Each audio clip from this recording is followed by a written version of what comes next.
Get ready for the dictation. Start. Constitutional functions should not be held hostage to personal differences. The frequency with which the conduct or inaction of governors comes up for judicial scrutiny reflects poorly on the state of relations between incumbents in Raj Bhavans and the respective chief ministers.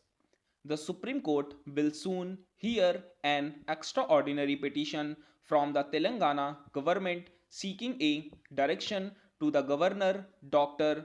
Tamilisai Soundarajan to grant assent to bills passed by the State Assembly.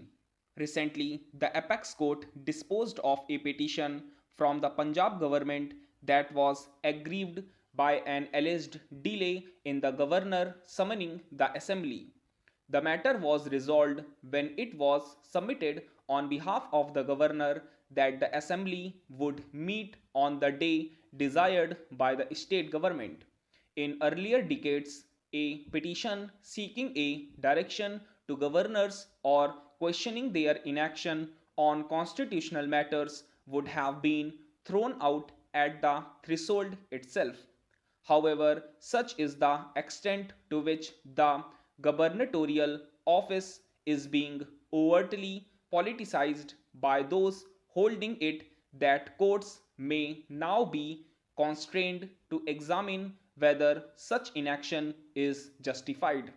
One sees a disturbing tendency in recent years of some governors making use of the absence of a time frame in the constitution to indefinitely delay decisions.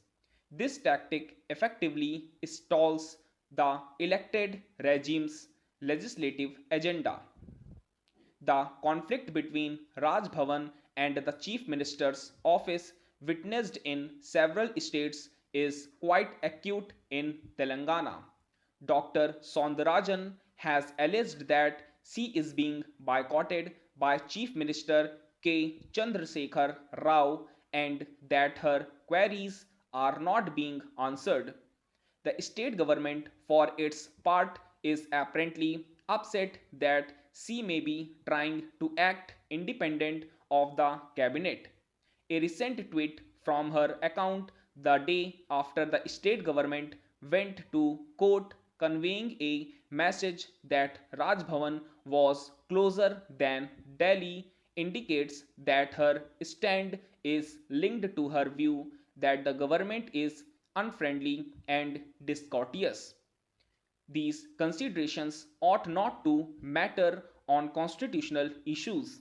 The governor can either grant assent to a bill or decline it or reverse it for the president's consideration. In suitable cases, it may also be returned for reconsideration. However, none of this should be based on the governor's personal view on the bill's content. One can understand an occasional query if any bill seemingly violates fundamental rights, but a relevant question that requires an authoritative pronouncement from the court is whether the governor should decide on its legality or the legislature's competence each time a bill is presented for assent. As the Supreme Court remarked recently, dialogue between constitutional functionaries should not become a race to the bottom. Constitutional functions should not be held hostage to political and personal differences. Stop.